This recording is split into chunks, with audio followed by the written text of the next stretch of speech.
Alrighty, so I'm going to be talking about the three knives I just have just finished, actually last night.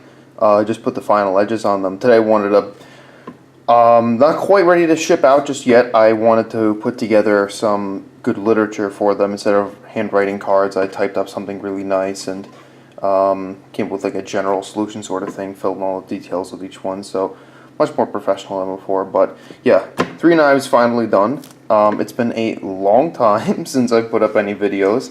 My family moved, which has been a big strain on a lot of us. Dad's living at his own house. Mom has her own house now as well. So that's been kind of a bit of a struggle getting all that to work together. But finally kind of got my shit sorted out. It only took me like 27 years longer than it should have. But it's finally done, so I'm going to be talking about some knives now that I finally have finished. I'm going to go left to right. They're kind of in order of completion. They're Hail Blue, because I couldn't think of a better name other than its handle color. And this is a custom order, so I'll start from left to right. These are all the boxes as well. I'll show all the boxes in better detail with each one. Hopefully this is looking okay. I'm doing it top down. I've got the camera angled like at an angle. It's not straight down, and this is a platform that it's at. It's elevated a little bit. It's like tilted up, so it's hopefully 90 degrees to this. Don't know how the setting will turn out. It's kind of a new setting, but we'll see how it goes. So this is Hail. So my first Persian style blades that I've done. Get this out of here. Black G10 bolsters. Natural linen micarta, or not natural, ivory linen micarta for handle scales, which you can see it does have a bit of grain to it. It's not Westinghouse. Paper, which is paper micarta, which has almost no grain to it at all. It's very, very homogeneous. Blade is ABL at 61 Rockwell, treated by Peters, cryogenically treated as well, which is kind of a necessity for this steel. It's a razor blade steel. Works really, really well for holding a very, very sharp edge for a long time. It's not so good with holding a duller edge for a while. Get a shop towel. Quite a bit of oil on these. The oil helps kind of keep it there and keep any particulate that lands on there from getting right to the steel surface. So hopefully it won't scratch as easily. Hopefully. I like this one a lot, actually. I didn't think I would like the Persian style as much because the point is so much higher than like the midline of the blade. So if you're doing stuff with the point, it kind of feels like it's really far back up here and it's kind of awkward. I prefer something more in between, or even more like a Wharncliffe, which I can really focus on the point a lot more precisely. But this is actually pretty good. I like this knife quite a lot. It's centered nicely. The shadows might make it look like it's not centered, but it is actually. I spent a lot of time getting this thing nicely centered. It's got a really good action. Drops closed cleanly. Quite smooth. This one has ceramic detent in it, which I don't usually do often, but the steel one that wasn't working for me, so I tried ceramic. Worked pretty well. A lot better, I should say. The grinds are standard satin. Same for the flats. The swedge, however, I don't know if I'll catch it in the light. Kind of, you might be able to see it there. It's actually a hand rub satin. It's horizontal, which I actually like that quite a lot. The contrast between that and the flats, how they're on different planes, but also cut on different angles. Like that quite a bit. I had to do a little lock bar relief on this one, which I don't normally do for liner locks, but it just made the action a lot better. The lockup is really, really good on this one. It sets almost exactly where it should be, which is fully engaged on the tang, but it's no later than it really needs to be. I found this is really about optimal or ideal for liner locks, and it unlocks very cleanly. No stick, no muss, no fuss. When you're using this, and if you do a really hard power cut into something, then the liner will walk over just a little bit, but that's a normal thing to happen. Deflection around the stop pin and around the pivot is very normal. It's kind of something that's supposed to happen. You can reduce it with larger parts and stronger parts, but I'd have to use a 1/4 inch pin and well, the pivot's already 1/4 inch, and I'd have to make the geometry a lot more extreme to make it all work. And at that point, I'd be sacrificing the lock because I wouldn't have space for it. So but this is what works really, really well. It's a really good cutter. Works really good for shallow cuts because the spine is a little bit thicker. It's 0.165 was what I ordered. I think it's cut a little oversized. I could probably actually just, well, I don't want to measure because I don't want to scratch it. Oh, what the hell, probably won't scratch it. Where's my calipers? Here we are. I have an older set. I had a more recent digital set, but those came out of wax somehow, so like going back to analog. So that's reading, alright, 0.162. So yeah, spine is, it's not thick compared to most custom knives. Most custom knives are about as thick, if not a lot thicker. But for a performance cutting tool, it is actually rather thick. And really not designed for prying, so the extra thickness isn't really there for anything more than fluidity in material. On shallow cuts, it does really, really well. Edges somewhere around 5 and I think 9/1000ths of an inch thick. And this AEBL is designed to take a really, really high polish. So this is done up to 10,000 grit, which is approaching a mirror. It'll push cut most anything it touches. Not the best for slicing, but the steel isn't really made for slicing. You can optimize it for slicing with a lower grit finish, say maybe around 1,000 grit, and then it'll slice all day long and do really, really well on things like carpet, cardboard, and rope, things that are more abrasive in nature. But this is still really, really nice. It works good. Probably should give some specifications on the length of it. Where's my ruler?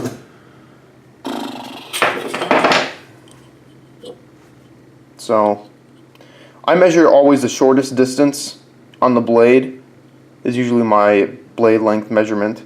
It looks like it's a little under 4 1/4, and overall is going to be a little emaciated because kind of the extreme angles that it has. About 9 1/2, which is actually not bad. A little under 9 1/2. So proportions are right about where they should be. Generally speaking, for bearing flippers or bearing folding knives, when your handle length is about 1 inch longer than the blade length, is usually a pretty good mix, because then you've optimized a lot of how much blade you can jam into the handle and kind of minimized how much space you need up here for the pivot. You don't have any extraneous material. So all the edges have been broken around the outside. Outside they've all been rounded. There's no corners anywhere. The inside, the edges have been broken and rounded as well. So very, very comfortable. Both if you're just playing with it, if you're just handling it normally, and if you're doing some really hard power cuts, works really, really well. Sculpted clip. Works nice. I like doing the screws from the inside. I just think it looks better. It's my first time doing bolsters that were screwed together, that are held on mechanically instead of chemically, and they work pretty well. This side is seamless. This is one of my first ones I did, so I did make a bit of a mistake. There's a little tiny gap up there, but it's not a problem, and it doesn't look bad at all. I don't even know if the camera will pick it up. It might. I really hope this is all in good resolution. I haven't done this in such a long time. Okay, so there's that one. And in the boxes, these are kind of a rustic design. They're oak. I use a leather hinge because the metal hinges tend to break. They're all padded on the inside, and I had to cut up here and cut in there in order to get the thing actually fit, because I measured it a little too short. But it looks good, I think. It's definitely a lot better than the cases I used to use, which were just cardboard, and probably on par with what a lot of other custom makers do. So it will be held in, like there'll be twine coming down from here, and it'll tie down into here. Nice rustic design. I like it quite a lot. And it's very personal. I make these all myself. So that's Hale.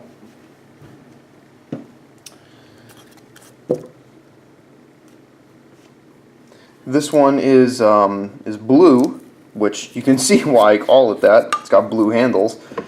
I couldn't think of a better name for it. It's another kind of a Persian shape. This one's got a really harsh detent on it, but it's a dropped blade, whereas Hale is kind of in line with the back of the handle up here. I like this rendition a lot better. It puts the point in a place where I can use it more comfortably, and it's a really good slicing blade as well. Yeah, detent is really harsh on this one. I like it quite a lot, this one. In fact, I was debating keeping it because I liked it so much. But there were some slight errors with it, only aesthetically. Mechanically, this is one of the better. This is actually a really, really good one as well. Well, pretty much all of them are. If they're not mechanically good, then I don't send them out. Lock is a touch later. Just a touch. Blade stock is very thin. It's like around 1/8 of an inch. The whole thing is ground kind of like a kitchen knife. You can see how extreme that tip gets. It's like a needle. Rounded edges on the inside as well. Backspacer is carbon fiber, which may not... Oh no, there it is. You can see the grain in it, proving that it's carbon fiber and not G10. I use blue G10 for the pocket clip as well. I kind of like this look. It's more kind of consistent with the handle. The G10 clip looks good. Plus the blue looks really nice. I've not used blue before on a knife, so this is definitely something different. I'm trying to get the spacing right because here there's like a shadow. Gonna have to improve this setup somehow, but I really just needed to get this out. The cutout as well. I used a burr bit in the drill press to actually do that. It looks a lot better than what I've done before. All the edges have been nicely finished. So one of the mistakes is there's some deep gouges in the flats on that side. Not so much here. This side's mostly fine. Which makes no difference at all mechanically. It still performs very well. And then the grind, might be able to see the edge is a little bit to the left side, and it's also gouged a little bit on the plunge, which is it's not much, but it is definitely there, which is something I'm not really happy about, but it still works just fine. So I'm offering it a discount just because of the aesthetic mistakes in it. It's not that big of a deal, and for someone that actually will use this like a tool, it'll make no difference to them at all. Blade steel is CPM S30V. Probably my favorite high carbide steel thus far. 3V is decent, but it rusts.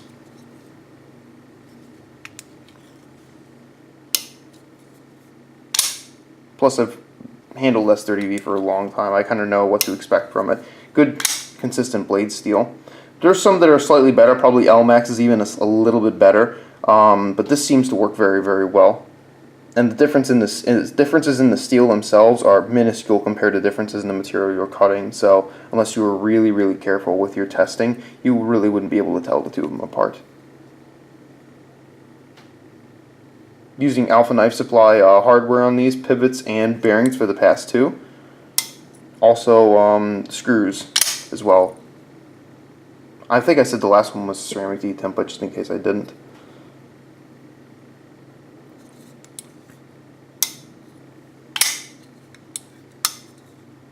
I love the action on this one. It's so good. It's so visceral too, because the blade is so thin and everything is so slim, but the detent on it is so harsh. It just really rips.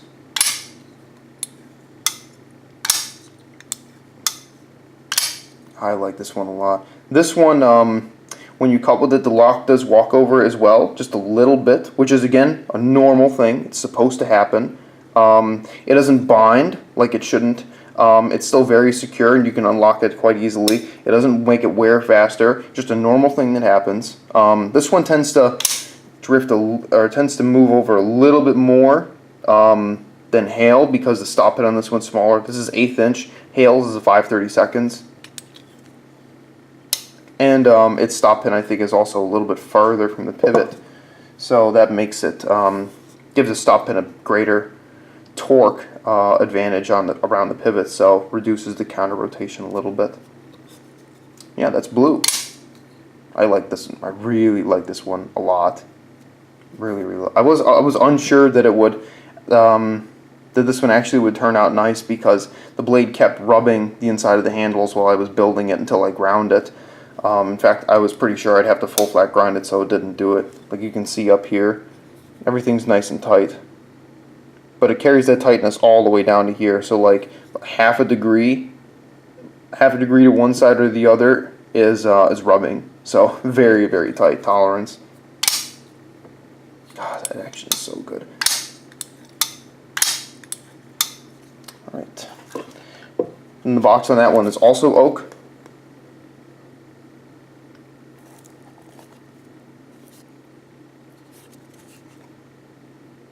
I think this is, yeah, I found some knots in the wood. I wanted to keep those in. I kind of like the way that looked. There's the one there, and the other one there. That's probably my favorite part, though, this part.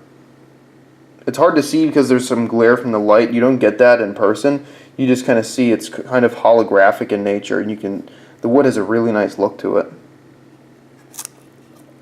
And I had a notch there, just in the foam, and a little bit up there for the flipper tab. That's blue. And then this next one isn't